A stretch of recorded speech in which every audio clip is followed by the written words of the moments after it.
But we've got to be resilient because the work we're doing is too important. The work you're doing is too important in the world for you to falter. So you've got to be resilient. What's the word? Resilient. Thank you. Resilience is the key so that you can bounce back. Resilience leads to success. This is what I want you to know. This is really the core of my teaching. That we've got to be successful, to be an influence, to be an impact, to be a difference in the world. We have to be. It won't work if we're not here or if we're not at our best.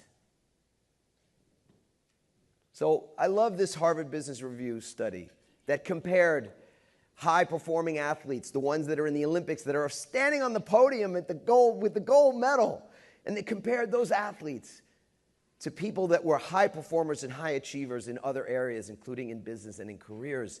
And what they found was that the highest performing athletes, as well as other achievers, had something that they did that others couldn't do as well.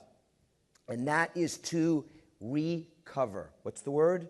Recover. Thank you. To recover.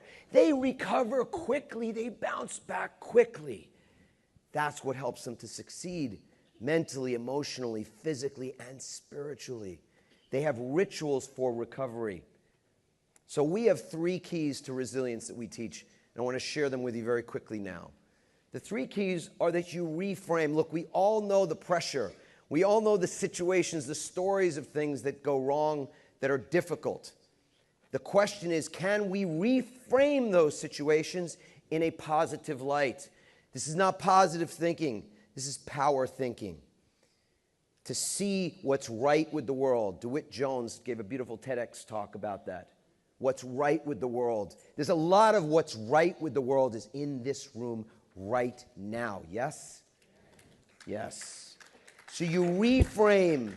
It does deserve applause, right? I mean, it's not easy to celebrate ourselves. I won't get into that now, but I think one of the biggest challenges that many people have is just to be able to receive. It's great at giving. Lots of people are great at giving, not always so great at receiving. I want you to receive the love that is here for you this week, the appreciation and the gratitude for what you do. Will you do that? Will you guys be great receivers this week? Do you promise? We'll see, right? So you reframe and then you find the lesson. What's the nugget? This is what teaching, the essence of teaching is, not just teaching a lesson, but finding a lesson. We can learn from our students as well. We learn from our mistakes. The things we call failures are feedback. The things we call failures is finding out what doesn't work sometimes. And when you know what doesn't work, you know what does work.